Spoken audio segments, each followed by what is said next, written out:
kid like Nathan Blanchard? Well, it was interesting. I at an early age, I had to, you know, phrases came out of my mouth such as, put the pen down, put the notebook away, we're just going to Circle K, it's 3 minutes, you don't need to bring your notebook with you, really. And then I would catch him like late at night, and he would be staying up writing. And writing and writing and writing, and it was a little ridiculous, you know. And I would say, you know, honey, put your. This is when he was very, very young, and I would have to tell him, you know, to brush his teeth and comb his hair, because all he did was write.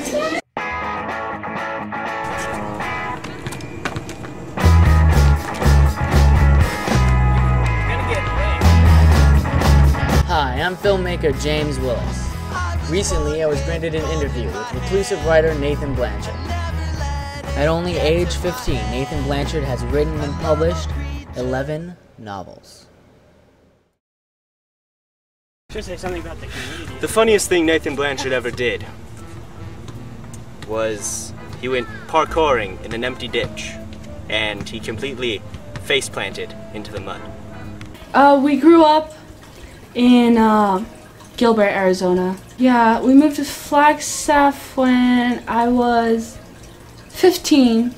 He was like 8 or 9, actually. Yeah. When was the first time you heard him writing or anything like that? Well, I think in 2nd grade, he wrote me this story. I really loved kittens. And he wrote me this story about this gray kitten. It was a super kitten, and it rescued a firefighter from a cliff. It was such a cute story. How old is he when you wrote that? He was in 2nd grade, so he was probably around the time we moved to Flagstaff, I think. You're Nathan's girlfriend? Yeah. What's that like? It's definitely interesting because he's like writing all the time and always coming up with these crazy ideas. Where did you meet him? I met him at a play too. No, it was just a play I went to go see at some theater. I think it was like Bye Bye Birdie or something. How'd you run into him there? I don't know. He kind of stood out. He was like tall and he's got this crazy hair, and I don't know. I just walked up and said hi, and Nathan, what's going on here? Why you got so many people here? I was actually just going to say, ask you if you were wondering. Maria. Is she manager? Carrie here is going to college. Yeah. I'm not sure if she's going back. I think she's already finished 2 years of college or something like that. I don't really know. She's my friend's sister. So. I'm gonna write a song called My Friend's Sister. What do you do for like fun? You know? What do you do for just to, like hang out when you're like bored? What do you do? When I'm bored,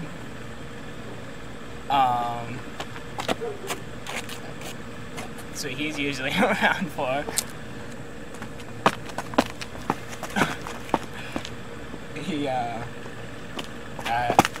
He tries to come up with good ideas, but it doesn't always work.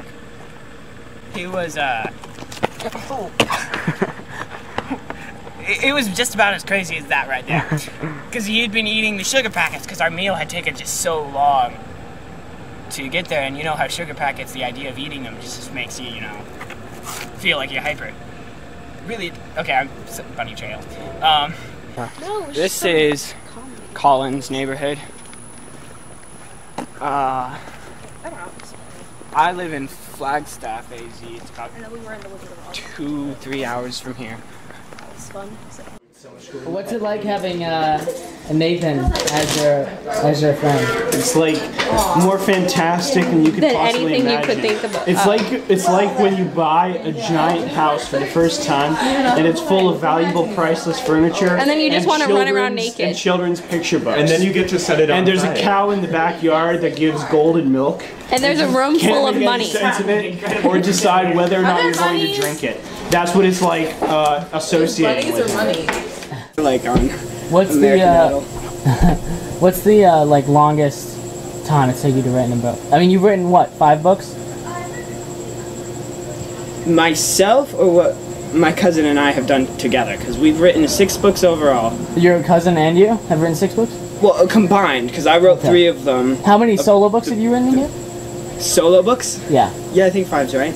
You've written 5 solo books. So let's see this. I'm sorry, go ahead. There's Philanthropy. There's The Adventures of Krug Burdith. Whitewater. Well, Whitewater is more part of a series. No. Maybe we didn't pick the best night for filming. Writing process? I'd say first, obviously I have an idea. And then usually I develop the idea a bit more, because usually I'm in the process of writing another book.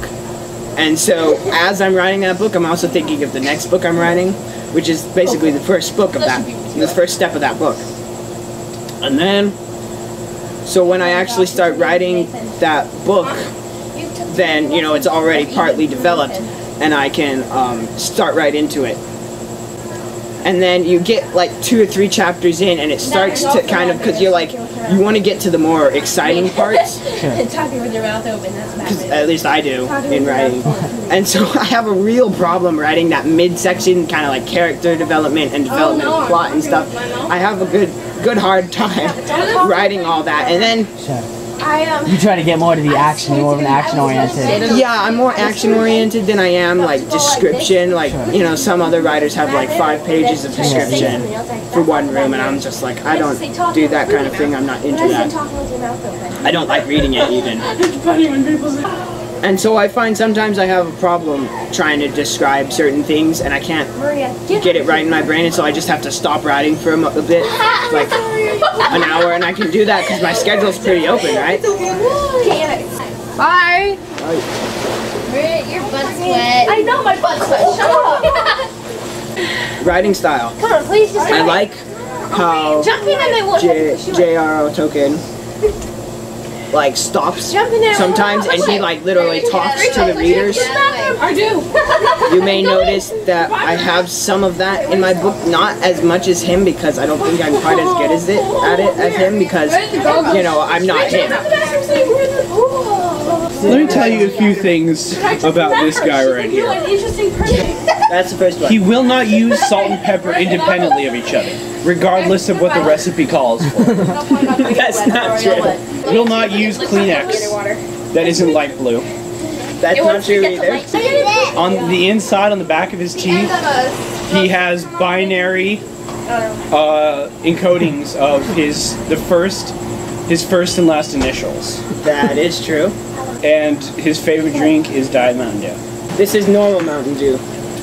We have Mountain Dew? Yeah, this is Mountain Dew, man. Coffee breaks. One of the best foods I've ever had. It's a candy that actually my mom made it up. So it's the candy. It's got kind of it's chocolate covered coffee beans, except they're like ground and they're mixed with stuff like caramel and graham crackers. It comes out to a really weird texture. It's not really crunchy, but it's not really chewy. It's kind of chunky or creamy, but and then they're dipped in chocolate and frozen, and they're really good.